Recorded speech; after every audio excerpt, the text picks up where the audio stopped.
Hi Motorsport-Magazin.com friends and Formula One fans. Despite our brief racing break, we are currently experiencing exciting days in the top tier of motorsport, and there are personnel changes once again. This time, it's almost surprising to say, not at the FIA, but at its counterpart, Liberty Media, the commercial rights holder. CEO Greg Maffei is set to leave his office by year's end. Greg Maffei, as CEO of Liberty Media, is essentially the superior or boss of Stefano Domenicali, who is the CEO of Formula One. This is an intriguing personnel change. Greg Maffei's contract is set to expire at the end of the year anyway, but that might not be the only reason for this change. What makes this personnel change so intriguing? Maffei is a well-known figure from Liberty Media, and he has had to address the topic of Andretti several times. Andretti is eager to join Formula One as the 11th team. However, Liberty Media has a problem with that. The FIA has given the go-ahead, a thumbs up. Liberty Media is having a hard time with this because they reckon that if an additional team comes in, it won't necessarily bring that much more on the commercial side, as they might have to spend more distributing more of the profits to the teams, and that's why there's a bit of a conflict between Liberty Media and Andretti, especially with Greg Maffei at the forefront. He apparently has a personal issue with Michael Andretti, or so it is said, and he allegedly told Mario Andretti, Michael Andretti's father and former Formula One world champion, just that. There's this story that the two met at a reception in Miami, and supposedly, according to Mario Andretti, Greg Maffei told him there he would do everything in his power to ensure that Michael, his son, does not enter Formula One. So it's a case of one statement against another. This is very interesting because, as you may have noticed, there have been some developments regarding Andretti lately. Not only is the team feverishly working on their entry, even though they still don't have a proper starting spot, millions are being burned every day.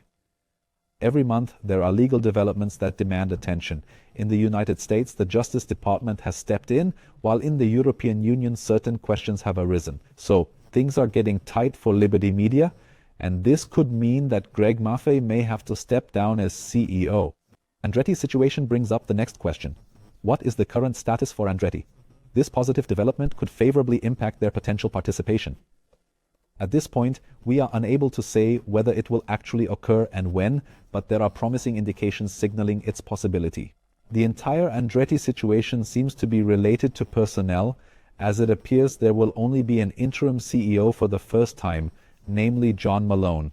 He is currently the president at Liberty Media and will take over on an interim basis. And Greg Maffei is not only the CEO, so CEO is of course the managing director, but he has also been with the company for a very long time, since about 2005. Under his leadership for nearly 20 years, Liberty Media has successfully acquired Formula One. The next significant deal, which involves Duana, is expected to take place in This pertains to the rights holder of MotoGP. That's the latest staffing update from Liberty Media. Next, we have a Formula One commission that met on Wednesday in Geneva, and this commission is the highest regulatory body, so to speak. Before any changes are approved by the FIA's Motorsport Council, if any adjustments to the regulations are needed, one must go to the Formula One Commission. They talked about the current situation regarding the rookie sprint. Actually, the plan was to break the rookie sprint a little over the knee and drive 2020, as there is a Pirelli tire test on Tuesday after the season finale in Abu Dhabi. They said, why test tires there? Let's turn it into a cool event and hold the rookie sprint. However, a consensus could not be reached, as it was noted that there wasn't enough time to finalize the rules, regardless of whether they would have any impact on the championship. It must be organized properly, and financially, who will cover all these costs? Will we even manage to get TV broadcasts and sponsors to fund this on such short notice?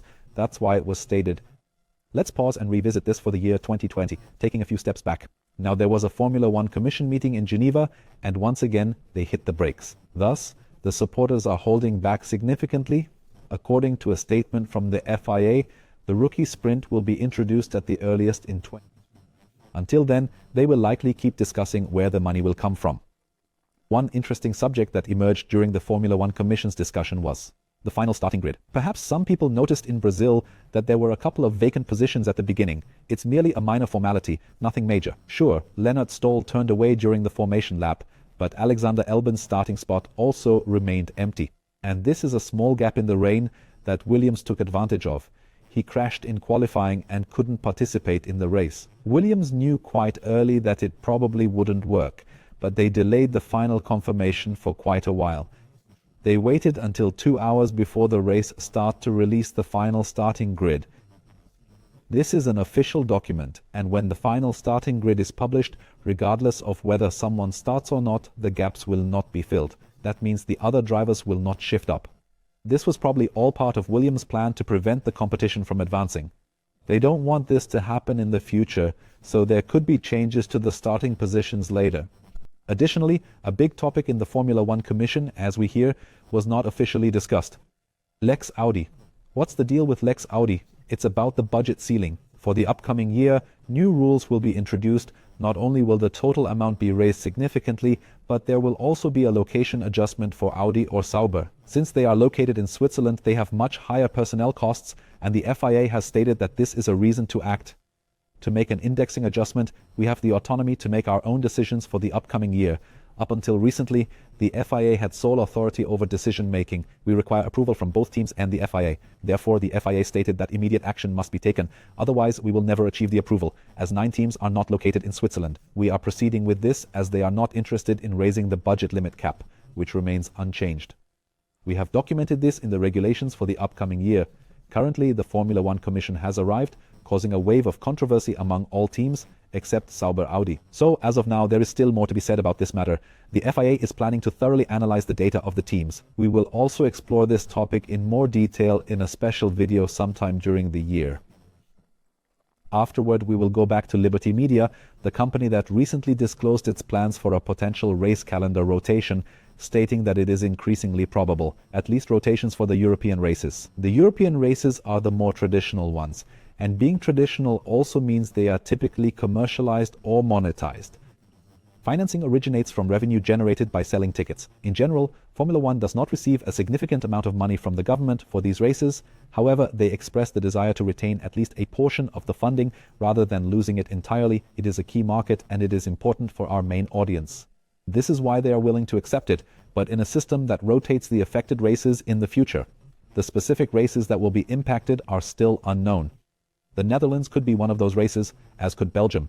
They are geographically very close to each other. Therefore, it is highly likely that modifications will occur, mainly due to the ongoing large-scale global demand and the significant financial implications. Here's some good news from Europe. Although you can discuss how good it really is, the contract with Monaco has been renewed. That means the Monaco Grand Prix is secured for 6 more years, definitely. There's a love-hate dynamic between Formula One fans and the classic race in Monaco. It will definitely not rotate this time, but will remain on the calendar just with a new date. It will now take place on the first full weekend of June, no longer at the end of May. One topic that keeps coming up in the Formula One calendar is Africa. At the moment, we have no race in Africa, but there's a wonderful historical circuit in South Africa, Kyalami. This is frequently discussed. Sometimes it feels more realistic, sometimes less so. Red Bull decided not to wait for Formula One. Instead, they took matters into their own hands and organized an incredible show run.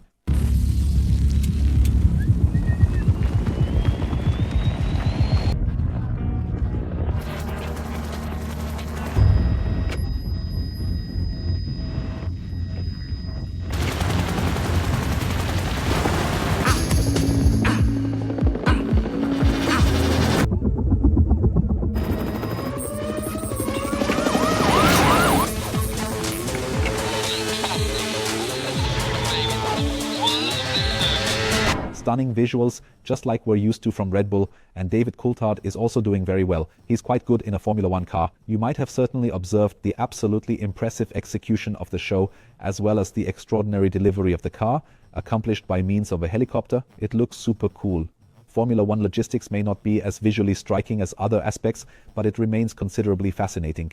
In our detailed videos, we delve into this subject with great enthusiasm. Cars are transported to the racetrack using multimodal methods, by ship, truck, and of course by airplane, just like with the helicopter. It's all done through DHL. DHL is the official logistics partner of Formula One, and if you've seen our videos, you know they're looking for assistance. If you're interested in a new job, reach out to the DHL team to discuss further opportunities. Go to www.inmotion.dhlf1jobs for more info. Now let's return to breathtaking images. The Formula One race is eagerly awaiting stunning visuals set to be captured on the anticipated date of February 8th. If you wish to watch the live broadcast of the amazing launch event in London, make sure to arrive an hour before our time, which is at 9 p.m. Be there and don't miss it. It's at 8 p.m. The event will occur at the O2 Arena, hopefully with 20,000 spectators. What does Formula One hope for? A fantastic launch event with all 10 teams, but what will we actually receive? A super show from the makers of the Las Vegas show.